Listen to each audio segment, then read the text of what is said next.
Hi there, welcome back. So for today's video, I'm going to be talking about a book series that I'm very fond of. I've been reading this series since I was pretty much in middle school, and I'm already on my third year in college, so it has been a journey to say the least.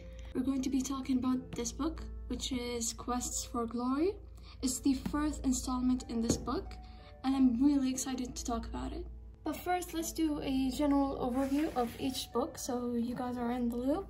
This is the first book, School for Good and Evil. It already has a Netflix movie, by the way, so I really recommend checking it out. It was really great. But to give you the short version of this book, there's basically two schools, as the name suggests, one for good and one for evil. And these are the two main characters. You'll already assume that this girl, aka Sophie, is going to go to the good school, and this girl, Agatha, is going to go to the bad school. But the entire plot is basically them being in opposite schools. Now, Sophie obviously wants to be there. She wants to be a princess. It's just that she's in the wrong school, while Agatha doesn't even want to be in the school at all. So they have to go through that adventure in this book. And then we have School for Good and Evil, A World Without Princes. Now, I will not be talking about the second and third book because obviously there will be a lot of spoilers to the ending of this book. You know what I mean. But plot-wise, this book really let me down. Like, this is my least favorite book out of all the four that I'm talking about right now.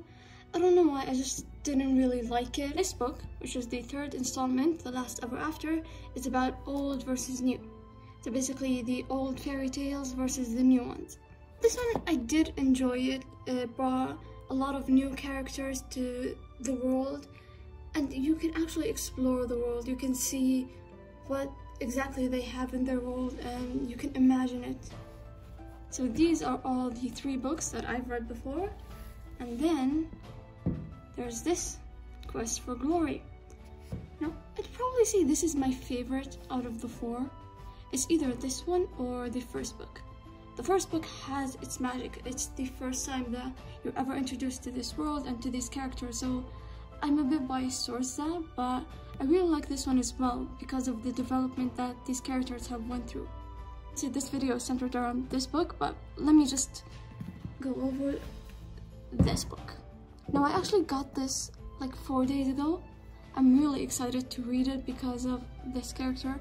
No, I will talk about him later, but I really, I can't even say if I hate him or like him. I don't know, I have mixed feelings, whatever. These are the three books, and then this is the fifth one. So let's put them to the side first. Let's get a bit of help here, you know? Okay, now let's finally talk about this book.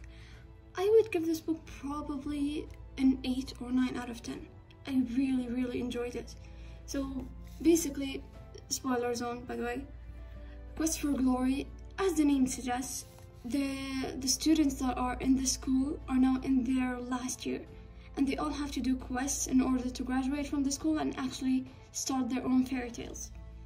Now, for these two, for Tedros and Agatha, obviously Tedros is the son of King Arthur, so now he's going to be the king of Camelot. But there is one thing that his father really wanted him to do, which is to pull out Excalibur from the stone. If he can pull out Excalibur, then okay, he's the king. He can actually rule Camelot now with his queen Agatha. The problem is, he didn't do that. And when you first read this book, like the first 2 chapters maybe, I was so confused because they were talking about how disappointed he was and how you can see he's frustrated, and his kingdom, like his people don't really trust him anymore. And I didn't understand that at first, but then when they tell you that it's because he didn't pull Excalibur, I'm like, oh, okay, now I get it. And you can see these two characters don't really go on good terms at the start of this book, mainly because they're both hurting, but they're not really communicating with each other, even though they're already going to be king and queen. But they still haven't worked out that communication error because they're still young, obviously. I'm pretty sure they're like 16 or 17 in this book, so that's really young to be a king and queen. I don't even know why they made him king at that young age, because he's obviously not ready for it yet. Even if he has that kingly attributes that make him a rightful king, it doesn't mean that he's ready. This book really shocked me because in the first 3 books, Tedros wasn't really my favorite character. He was like, I'd say number 3 or 4. The first is Agatha, obviously, but I just really didn't like him. The adventures, or I wouldn't say adventures, more like the mishaps that he had to get to in this book, it really changed my mind about him, and he suddenly became my number 1 favorite character. Like, it really changed in an instant. And I really like how he's very royal. He understands what the role as a king means, and he understands how to rule a kingdom. It's just that things aren't really going his way, and he's really frustrated about it. And you can see that even though he's disappointed and his kingdom is disappointed in him, he still goes on and on and on and still tries to pull Excalibur, even though Excalibur does not want to budge. I was so upset about this, and it haunts me. Like, I don't know why, but I feel like I'm the one that can pull Excalibur, and I'm not. Now I'm like, Excalibur, please just go out. Like, please make him king. Like, it's an awful situation to be in, because he knows in his heart that he is the truthful king. He knows that that is his role in the future, but he just can't make it happen right now because, like I said, he's still young, things aren't really going his way. Now the problem really starts to, get into shape when this guy comes around. Now let me tell you about this guy. Oh my god. I've got his name on screen right now. I don't really know how people pronounce his name. I never really heard it. So I'm just gonna refer to him as Rian. That is kind of his name. I think I heard the author say it. I don't really know. Anyways, he comes around as if he's the king. He's the lion of the situation. So obviously, if you know anything about this book, Tedros is the lion. Tedros is the king. That's his only character trait, is that he's the king. This guy comes around and he wants to be the knight of the king. So his intentions are like, no, I don't really want to be the king, I just want to be a knight. I've always dreamt about it, and blah, blah, blah. All those things. You can see from the start of this book that he is kind of lying, or there's some secrets that he's not letting out. There's something suspicious about him. And I just really hate how he manipulated Tedros and the entire kingdom, basically, and made it look like Tedros wasn't a worthy king. Obviously, this might be, like I said, a bit of a bias, because right now he's my favorite character, so I hate him for it. But I also really like his character, how they portrayed it. Now, I still haven't read this book, the Crystal of Time book, so I don't know the extent of his evilness per se. I don't really know how badly he wants to be the ruler of this kingdom or whatever. But from what I've read in Quest for Glory, which is right here, he is, oh my god, I would kill him in an instant if I was in that world. I really don't like him. I think there's still redeemable traits in him, same as Rafal in book 3, I believe, or book 2. No, yeah, it was book 3. So with Rafal, he was a bad character, obviously. He wanted evil to rule. You can understand his point of view. You can really understand why he does what he does. But with Rian, you don't really know. Nobody really knows his true intentions, nobody knows what was going on, and no one really knew or latched onto the idea that he's a bad guy. Everyone just kind of trusted him because he did the good thing. And I don't know, didn't they just like think for a second that, oh, how convenient, every time something bad happens, he's just right there. Every time Tedros wants to do something good and something that will prove that he's the rightful king, suddenly Rian just jumps in and saves the day. Like, doesn't that seem weird? The thing that really intrigued me the most with this book is the quote-unquote relationship between Tedros and Rian, and how these two characters communicated. As much as I hated it, but I also, if I wasn't a reader, or if I wasn't that invested in this story, I would have said like, oh my god, this is the best.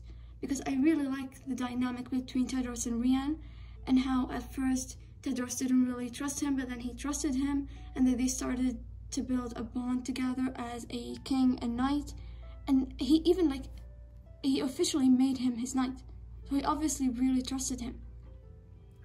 So it sucks to know that everything Tedros knew right now is just gone.